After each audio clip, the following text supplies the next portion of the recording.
maduduwal ka na sa kabusugan? Di ba? Kahit maduduwal ka na sa kabusugan ba? Hindi mo na kaya, alam natin, ang sunna ay 1/3, 1/3, 1/3 lang. Di ba?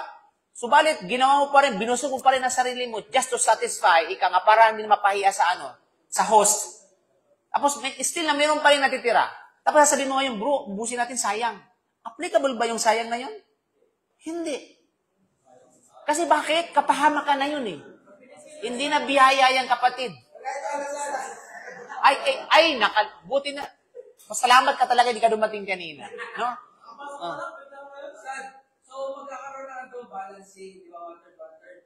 Tapos, hindi na kaya pusin. So, pwedeng may tapon, hindi parang. Okay, good. No, kung ito ay walang ibang opsyon, may mga opsyon pa kasi, bakit mo itatapon? Hoy, hindi yan. Bakit? Kung nalaway na, najis bang laway mo? Kasi ang tanong ngayon, najis ba ang laway mo? Najis ba ang laway ng isang tao, ng isang mananampalataya? Hindi. Hindi siya najis. Okay? So, pwede kang mag-sharon. Kapatid. Pwede kang mag-sharon. You know? O pwede mong ipakain, halimbawa. Biro mo dito sa Saudi Arabia, alam mo kapag umatin kayo ng kanilang wedding ceremony, ng kanilang kasal, ng walima nila, di ba? Ang kanilang customarily, pinauuna yung mga kalalakihan bago yung kababaihan. Bakit? Kasi, pagdating sa pagkain, kasi anumang natitira mula sa kalalakihan, kinakain ng babae yun.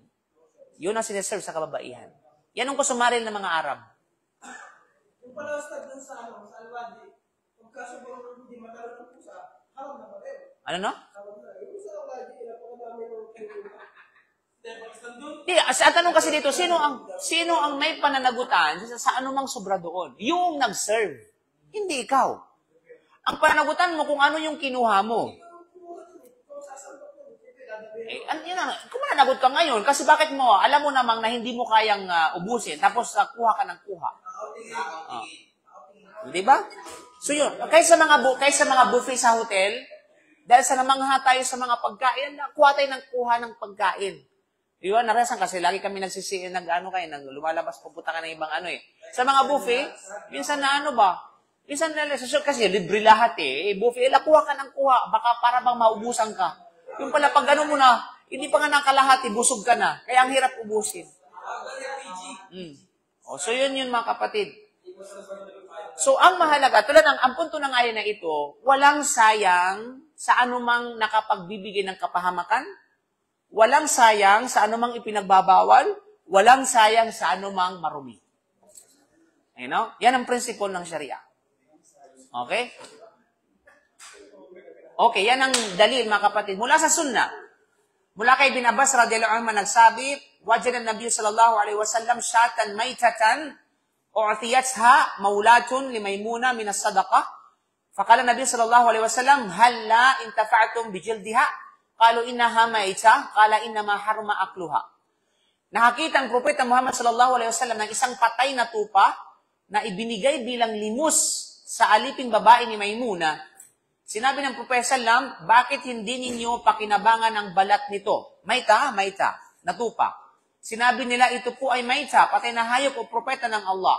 Ang sabi ng propeta sallam, ang ipinagbabawal lamang ay ang kainin ang karne nito. So, ibig sabihin, pwede mong pakinabangan ang kanyang balat. So, walang issue dyan. So, malinaw na may mga patunay, mga kapatid. Ngayon, pag tinanong kita noon, next sasabihin mo naman, najis. Kasi ganito, ganyan. Okay? Take note, sa hadith na ito, wala siyang binanggit na dibag. Okay? Kasi ang dibag ay matatagpuan sa ibang narration ng hadith. Kasi abig sabihin, understood na ito na kapag pwede mong pakinabangan kapag dumaan na sa proseso ng dibag. So yung mga kapatid, upang ito ay maging malinis. So, ang hadith na ito ay nagpapahiwatig ng pagpapahintulot sa paggamit ng anuman mula sa maita, bukod lamang sa pagkain ito. Ibig sabihin, bagamat ipinagbabawal kainin ng maita, pinahihintulutan pa rin ang paggamit sa iba pa nitong bahagi gaya ng balahibo, lana o balat. Kung ito ay dumaan sa pagdibag o pagtanggal ng dumi o pagproseso sa balat. Siyempre, yung balahibo, hindi na kailangan ng dibag. Hindi na kailangan ng tinatawag na dibag. Ang dibag ay applicable lamang sa balat. Okay? So, bilang pangatlo, mga kapatid na pangatwiran, ang pangunahing alituntunin sa mga bagay ay ang pagiging mubah. So, ito yung principle ng Islam. Huwag niyong kalimutan. Lahat ng bagay, mubah. Okay? All things, okay? Okay, are considered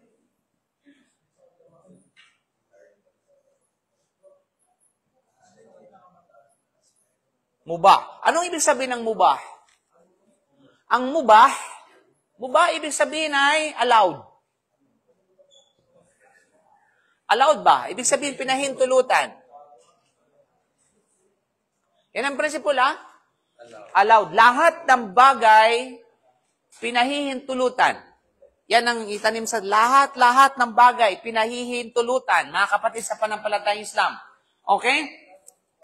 Subalit, siyempre, at walang patunay, maliban lamang kapag sinabi ng Sharia na ito ay hindi pwede. Na bawal. Yun yung principle ng Sharia. Lahat ng bagay pwede. No, pag may gumawa kayo ng isang bagay, tapos ikaw ngayon na nakakita, oy, ba't mo ginawa yan? Haram yan. So magkakaroon kayo ng arguments. Sabi mo, lahat ng bagay ay pwede. Ganito yan. Magbigyan kayo ng senaryo kasi maaaring mangyari sa inyo yan eh. Halimbawa, may mga binsang kati, may ginagawa tayo, di ba, na akala ng iba ay bawal. Kasi yun ang pagkakaalam nila. Tapos ikaw ngayon, ginawa mo yun. So nagkaroon kayo ng clash. Kasi sabi, uy, ba't mo ginawa yan? Bawal, haram yan. Tapos ikaw naman ngayon, mayroon kang alam mo yung principle ng Sharia. Oops, mayroon akong dalil. Ang dalil ko is lahat ng bagay ay pwede. Okay, yan ang aking pinangawakan dalil. Tapos ito namang sabi sa'yo, meron akong dalil din. Yung ginawa mo ay bawal sapagkat sinabi ng Propeta Muhammad sallallahu alaihi wasallam. So kapag napatunayan niya yun, na yun ay mula sa Propeta sallallahu na ipinagbabawal, o kaya mula sa Quran na ipinagbabawal ng Quran, ibig sabihin, talo siya. Panalo siya. Pero kung wala siyang maipakitang dalil sa bagay na kiniklim niya na iyon ay haram, panalo ka, talo siya. Ha? Kasi kapag meron na ngayon, wala nang usapan kung meron. Kung meron. Okay, walang usapan eh. Kasi kung meron malino na patunay na yun ay haram, walang usapan. Walang usapan. Okay? Ngayon, ang problema ngayon, pareho kayong walang alam. Di ba? So ngayon, sa isang tao na halimbawa, itong dalawa ngayon, ang alam lamang itong prinsipyo na ito. Na lahat ng bagay ay pwede. Yun lang ang alam niya. Samantalang yung itong nag-ano sa kanya, yung sumalungat sa kanya, wala rin siyang alam. Na yun ay tinatawag na haram.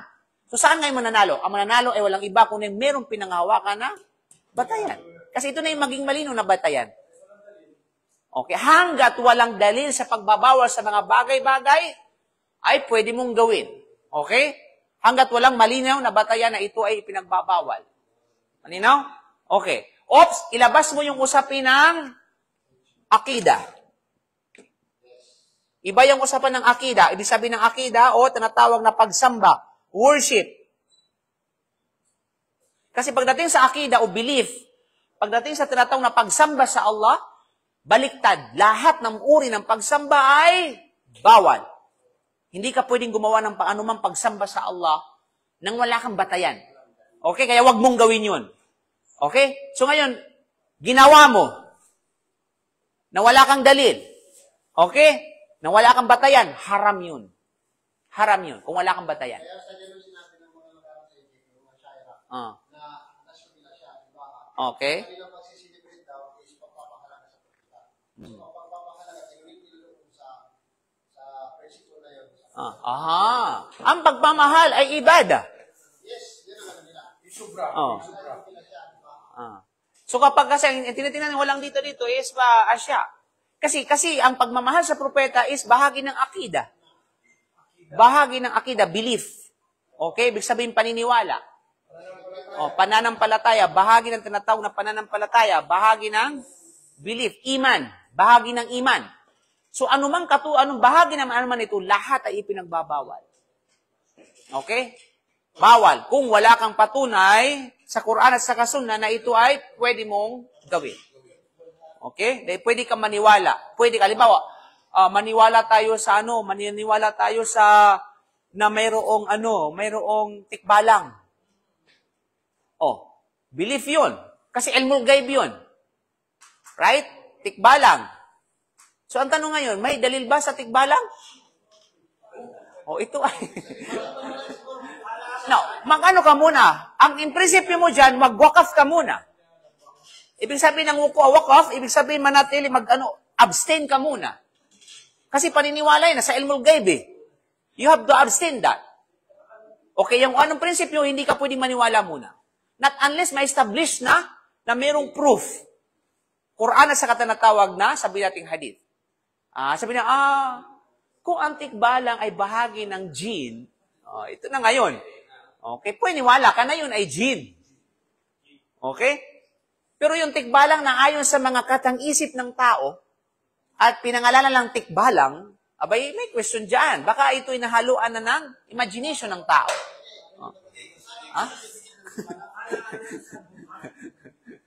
Malinaw?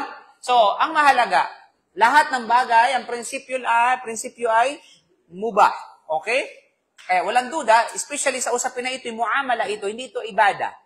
Ang pagkain ay muamala, yung pakikipagtalik ay muamala, pag-aasawa ay, especially yung mga is muamala, business is muamala. Okay? So, yung mga kapal sa pananampalatayang. So, at walang patunay nagsasaad sa pagiging najis nito. Sapagkat ang mga ito ay kabilang sa mga tayyibat, sa mabubuting bagay, at hindi kabilang sa mga khaba'ith o marurumi o karimari-marim. Kahit nasasaklaw ito ng talata hingga sa mga pinahintulutang bagay, dahil hindi ito kabilang sa mga ipinagbabawal ng Allah, na khaba'ith maging sa mismong salita o sa kahulugan nito. Pang-apat na katwiran, ang maita na ipinagbabawal ay yaong tinataglay ang his o pakiramdam at haraka o iradiya o kusang pagkilos, samantalang ang syar o buhok at ang katulad nito ay walang pakiramdam at hindi kumikilos sa sariling kagustuhan. At hindi rin ito pinapasukan ng haya o hayawaniya o buhay ng hayop upang ito'y mamatay dahil sa pagkahiwalay nito. Bagkus ito ay tulad lamang ng tanim na tumutubo at tumatanggap ng sustansya. At kapag ito ay natuyo o ang lupa ay namatay, hindi ito nagiging sanhi ng karumihan ayon sa pinagkaisa ng panahon ng mga Muslim. Ano ibig sabihin nito? Yung balahibo kasi, wala siyang kinalaman sa contribution ng buhay ng isang hayop. Wala siyang kinalaman. Kaya kung putulin mo yung balahibo niya, still na buhay pa rin yung hayop, hindi mababawasan ang kanyang buhay. Hindi katulad ng halimbawa ng paa, putulin mo yung paa, nagbibigay yung contribution sa buhay ng hayop. Okay? Nagbibigay ng contribution. Bagkus itong mga balahibo na ito ay sustansya kumbaga. Okay? Samara ka. Pagdalo? Samara ka to. You know? Kaya walang doon, walang kinalaman. Hindi katulad halimbawa ng kuko, kapag binunot mo yung kuko, magkakaroon talaga ng sugat at magkakaroon ng harm sa isang hayop o maging sa atin nga, di ba? Whereas yung kuko, yung tinatawag na yung balahibo, kapag kinaganan mo yan, wala siyang contribution sa buhay, kumbaga, ng isang hayop. Kaya, halimbawa, ang tupa, lalo na nabubuhay siya sa mga malalamig na lugar. Tanggalan mo siya ng balat. Magkakaroon ng epekto ang health niya. Kasi anong panalaban niya sa climatic conditions? That's a good question. That's a good point. But ang pinag-usapan natin dito yung nagbibigay ng nagbibigay ng sabihin natin. Kaya nga nagbibigay ng sustansya yun, ng protection yun sa kanya. But we're talking about yung buhay ba, yung soul. Okay, yung soul ng isang tinatawag ng isang nilalang. You know?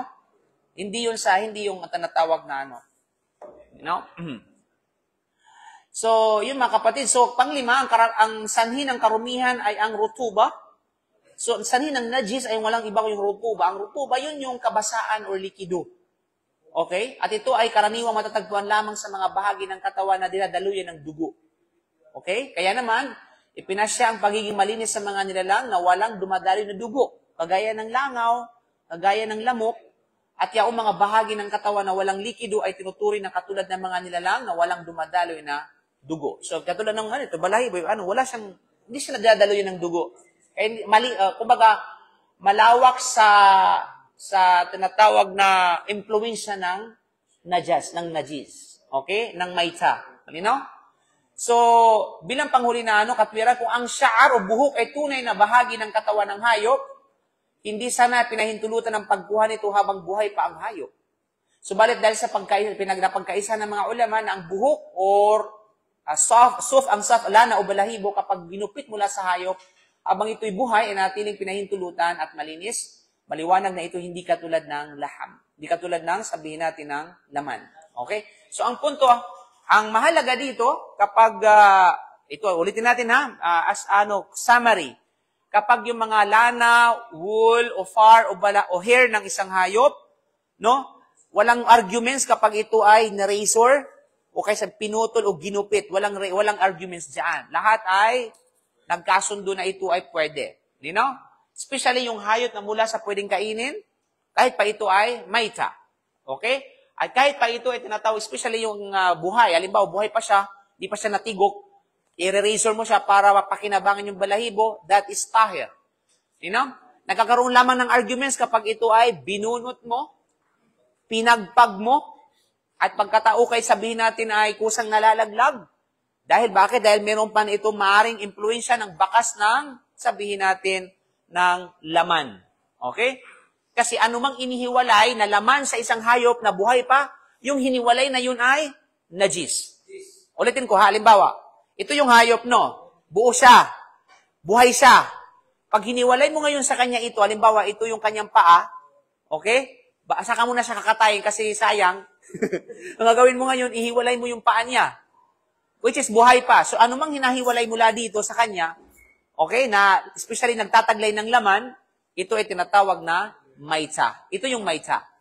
Okay. So, like isang magaling siya ng hati. Ako, nabalin na yung paan. After parang release, na natatwa na yung usa, nabuhay pa. Okay. Ginagay niya, yung paan nung nakaraang araw ay hindi pinigay. Oo, hindi. Kasi di pa naman siya, Yung actual na nakakakuan, yung langaw. Yun ang pwedeng kainin. Kasi nga, buhay pa siya. Not unless kapag hinanting siya, bago hantingin, di ba, nahiwalay muna, right? Sa paghanting, actual, Nahiwalay. nabalin niya yung anak, yung paan. Tapos, pagka ilang oras lang, sabi siya, nagkakuan niya. Nabuhay pa. So, gano'n niya, ang baga, nagkanagay niya sa pamamaraming Islam. Now, yung paalayaon na nakaputol niya una, harap na yung kainin. That's a good question. Okay? So, nahiwalay na kasi siya. Tapos, bago pa nangyari yung pagkatay. So, sa oras lang yung paglitan, oras yung araw. Okay. I-research natin yan, inshallah subhanahu wa ta'ala. Okay?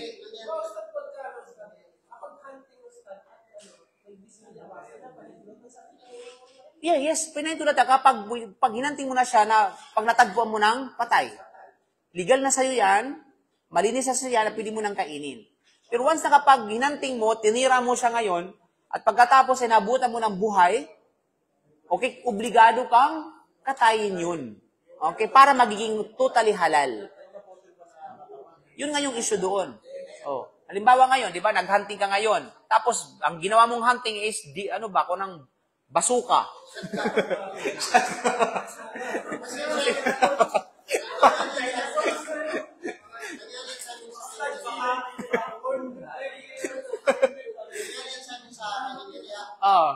Yung siya ganyung tinira ng naghahanting. Oo. Naputol yung malaking usa, naputol yung paan, and then, mga ilang oras, nadaanan namin doon sa may sapa. Doon ang pahinga yung usa na hindi na makakalaw kasi mapupusa ng dugo.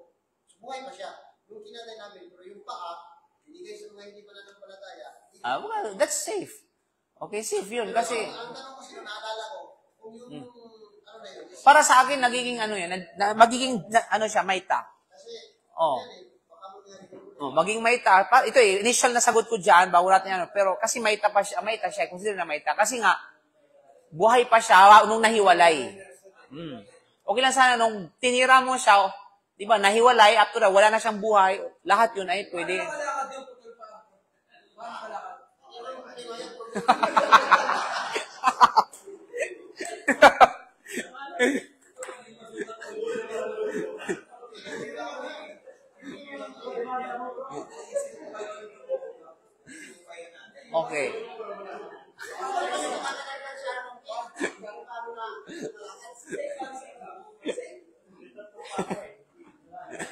Ay, nako.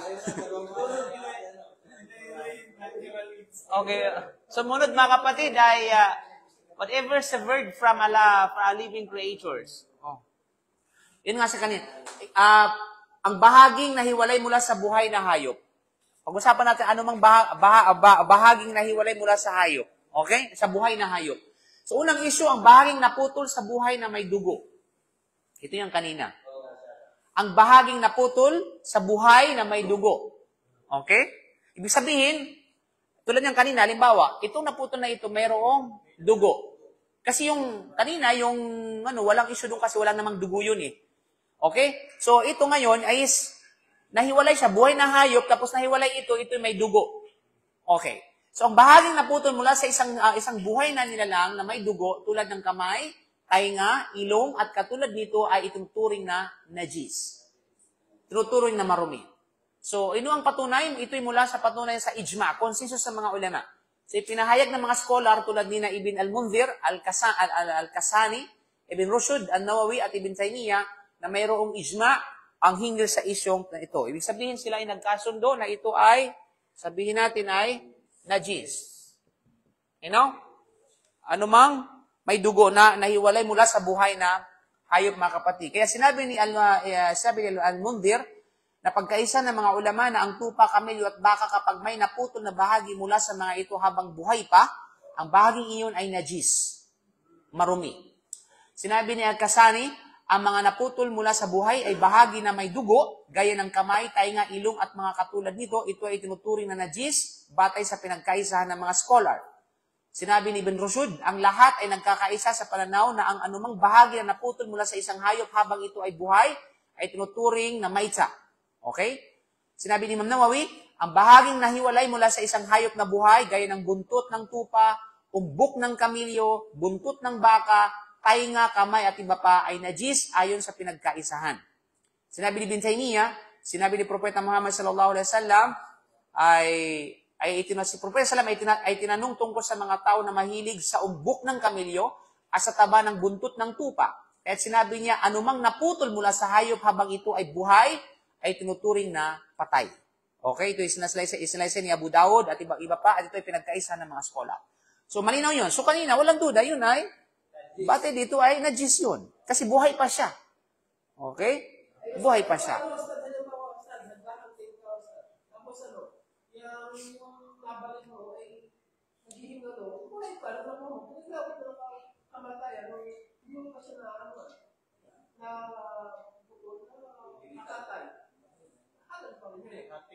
Hindi, tika muna. Naabutan mo siya na? Buhay. Okay. Hindi mo...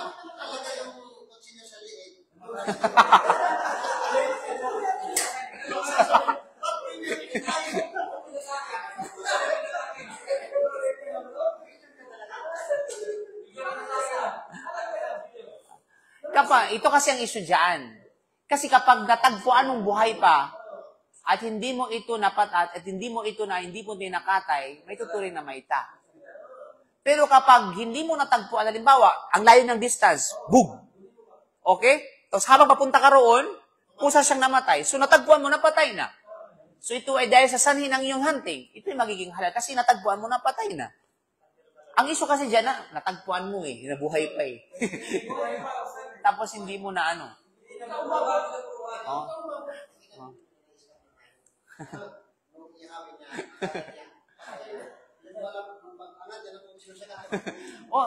Mayroon na sa mga Discovery Channel. Nabukunyari yung mga mga pre. Ay, hindi pala, yung mga tupa, yung kinain ng mga tigri. Nakukunyaring patay. Tapos nung himulay na yung tigri, biglang kumawala sa di ba? So, yun. Okay? So, ikalawang issue, ang bahaging nahiwalay na walang dugo mula sa buhay na hayop na maaaring kainin ng laman. So, ang anumang bahagi na hiwalay mula sa isang buhay na hayop na maaaring kainin ng laman, walang anumang dugo. Tulad ng buhok, balahibo, lana at buntal ng pakpak ay malinis. Ito ay tinatawag na tahir. At yan ay tulad na sinabi natin kanina, yung mga patunay sa bagay na ito. Okay? At gayon din pangalawa is anyway, Ikatlong issue mga kapatid, issue na maita na malinis. Doon na tayo sa tinatawag na maita na malinis. Oh, kasi tapos na yan. Ito yung mga maita. Ano bang oras na? Okay, mayroon pa tayong oras. So ngayon, ito yung maita. Tapos na tayo sa maita na marumi. Pwede ano? Pag-usapan natin ngayon yung maita na malinis. Meron palang maita na malinis. O wala kang tanong? Wala kayong tanong? Ano yung tanong? Sige. Sabi niya, pinarita niya, sabi niya sa pagpapalit, bismillah, natamaan niyo pa ng patay. Hindi ba kayo yun? Yes. Ay, hunting yun. Pag-hunting. Kapag ito ay bahagi ng hunting, walang problema. Hmm. Hindi, buhay na, buhay na, ay, yung alaga mo na manok, kaso na, pabangon na paglalagay. Pinarita na lang, bismillah. Ang pinahinom doon sa bagay na yan, walang iba kundi ay hunting. Ayun lang, palitan niya. Oh, kasi yung hunting na yan, specific kasi yan. Bali, specific na scenario yan, exemption yan sa ano. You know? Kung pag hunting, halimbawa kasi may mga ano, may mga manok na hunting eh. Wares mga ano, mga tawag diyan, mga wild, ano ba? Oh, mga wild ano, merong wild chicken ah. Saan? Yayas, baka naton?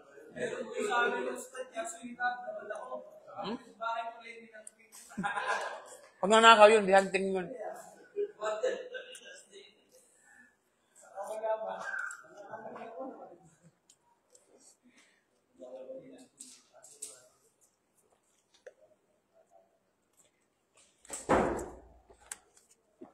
Okay.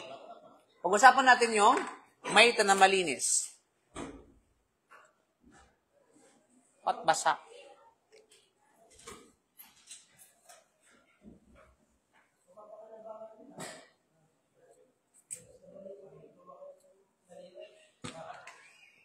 Al-maita tahira. Okay, ibig sabihin malinis na maita, malinis na bangkay, malinis na patay. Okay, at ito ay merong iba't ibang sangay. Unang sangay ay maita ng tao. Human corpse. Okay? O tinatawag na maitatul adami. Ang maita ng tao ay tahir. Ito ay malinis, maging ito man ay Muslim o hindi Muslim. So take note ito ay pure. Okay? Muslim or non-Muslim. Ibig sabihin, Muslim ano hindi Muslim kapag ang bangkay nito ay malinis, mga kapatid. Ito ang pananaw ng karamihan sa mga scholar, kabilang ang Malikiya, sa kung saan sa pinakamatibay na opinion, Shafi'iyya at sa tinatawag na Hanabila. Although may mga ulama nag-disagree sa opinion na ito, pero ito ay refutable. So anong patunay mga kapatid, no? Mula sa aklat, mula sa Quran, sinabi ng Allah, "Walaqad karramna bani Adam." Chapter 17, verse 70. Yun ang proof, no?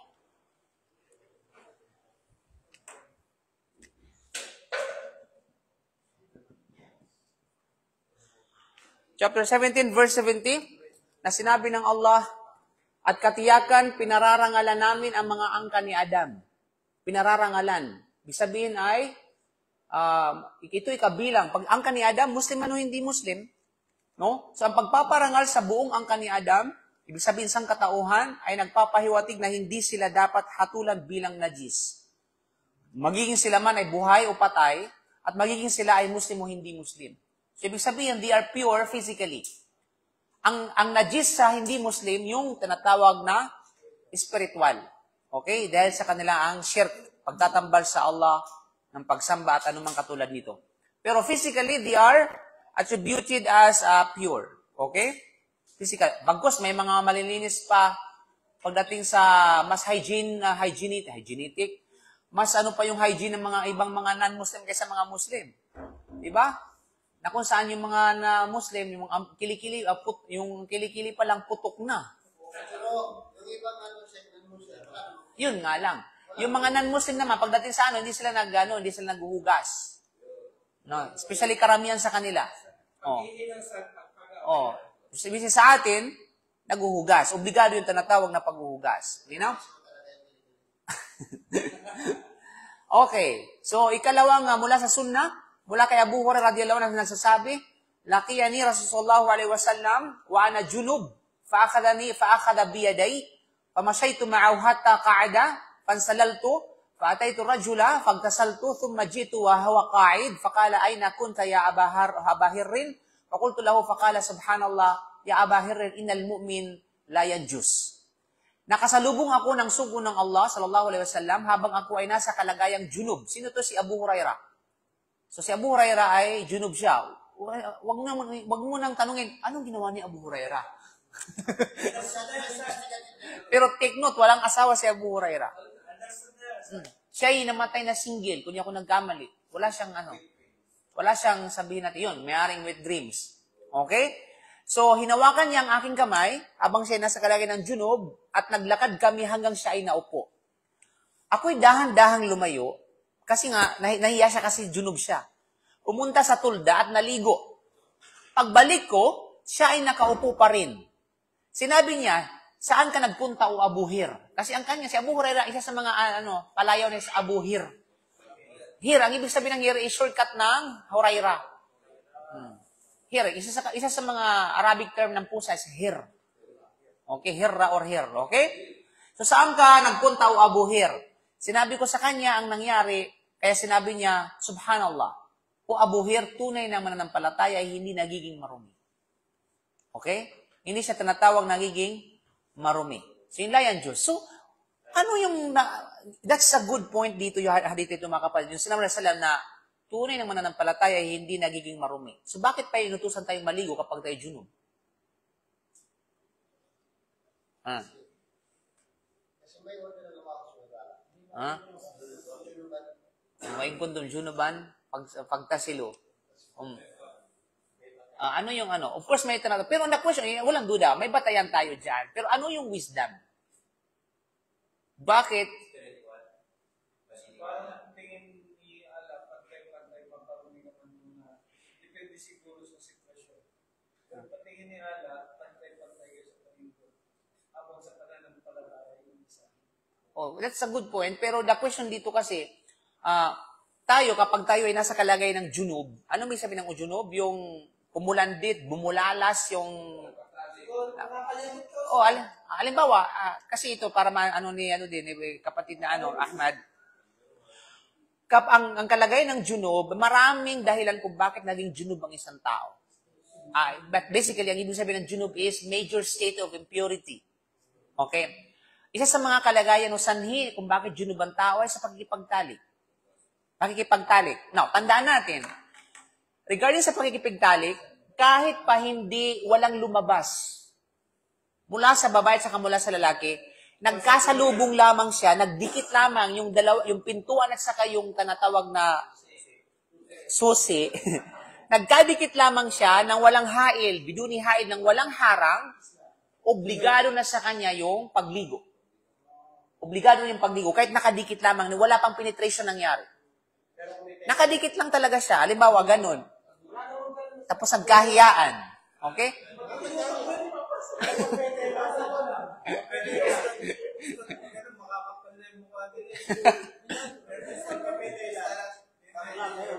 Pero walang duda kasi para sa atin sa panahon ngayon, parang imposible mangyari kasi once na kapag tuloy-tuloy na. Pero ang Islam, dinitalyado yan. Okay? Kasi kapag nangyari yan, at may mga mangyayari talaga, kaya nga sinabi niya kasi may nangyayari talaga. So kapag nangyari yan, kahit walang penetration nangyari, obligado faqad wajib al-ghusl. Okay? Obligado na mangyari ang ghusl. Especially sa mga mag-asawa, o saping mag-asawa yan. You know? So yun. So ibig sabihin, nasa kalagayan na siya ng janaba. In terms of sexual intercourse, kahit pa without penetration, janaba na siya. Pangalawa, nagiging dahilan ng janaba ay ang tinatawag na yung wet dream. O wet dreams. Especially yung mga nagwe-wet dream, ito yung mga medyo nasa kasagsagan pa ng kabataan eh. Yung mga gurang na, hindi na nagwe-wet dream yan.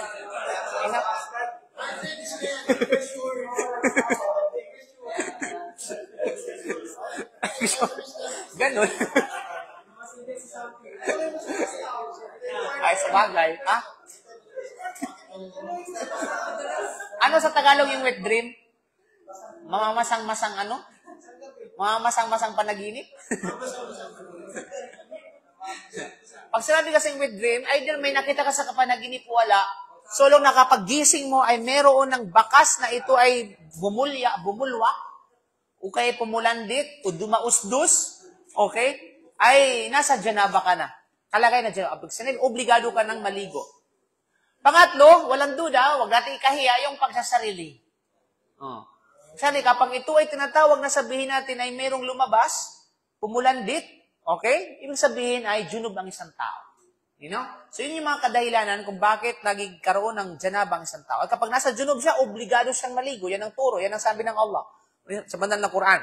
Okay? May maliban lamang kung wala kayong matagpuan tubig. You know? Sapagkat sapat na ang tayammum.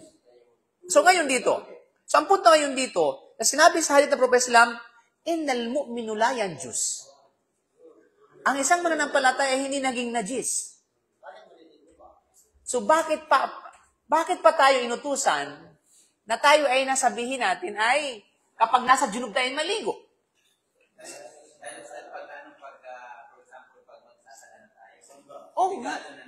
Alam natin obligado. Ang tanong kasi dito ngayon, anong wisdom kung bakit sa hadith na yun, sinabi ni Prophet, ang isang mananampalataya ay hindi naging najis, pero bakit tayo inobligado maligo kapag tayo ay nasa state ng janaba? Sinasay yung mali. Isa kasi, bakit? Parang sa palagay, no? Ano? Magkaroon ng kapatatagan at kahiyaan sa sarili sa pagpapalagay sa kapatid. Okay, good question. Pero ang sagot ay nasa question na eh. Bakit? Kasi, inutusan tayo ng Allah subhanahu wa ta'ala na maligo sa pagiging janaba, hindi dahil sa tayo ay najis. Okay? Hindi ibig sabihin na tayo ay najis. Ang mananampalataya, kailanman ay hindi nagiging najis. Okay? So, walang connection sa pagiging najis yung pag-utos sa atin na maligo sa janaba. You know? Kasi kahit hindi ka maligo, still na hindi ka najis. Malinaw? Nagiging obligasyon lang sa atin maligo, na janaba tayo kasi nga tayo ay inutusan ng Allah subhanahu wa ta'ala.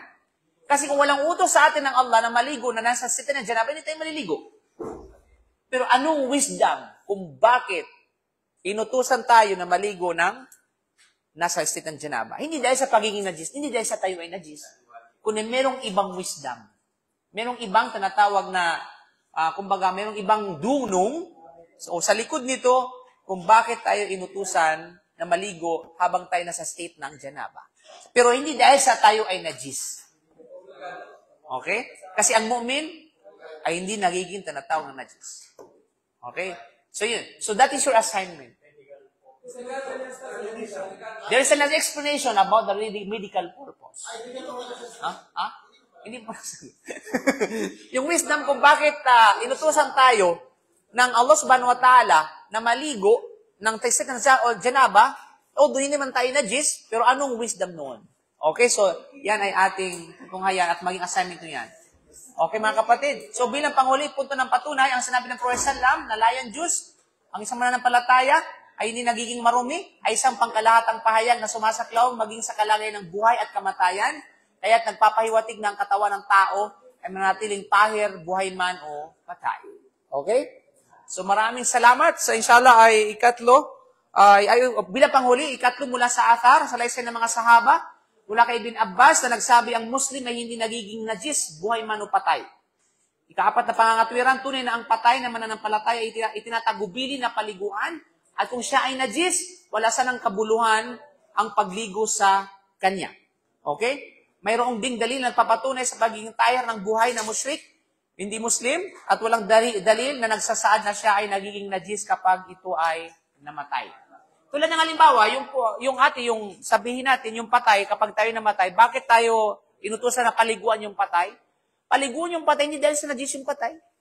Okay, mayroong ibang bagay kung bakit kailangan paliguan ng patay. Hindi dahil sa pagiging najis niya. Ano? Sapagkat ang mananampalataya, kailanman buhay man o patay, hindi layan Diyos, hindi siya nagiging najis. Okay? Pero bakit ang mukha niya parang najis? Okay mga kapatid, so dito na lamang. Allahu a'lam bishawab. Subhanaka bihamdika, asyhadu an la ilaha illa anta, astaghfiruka wa atubu ilaik. Assalamualaikum warahmatullahi wabarakatuh.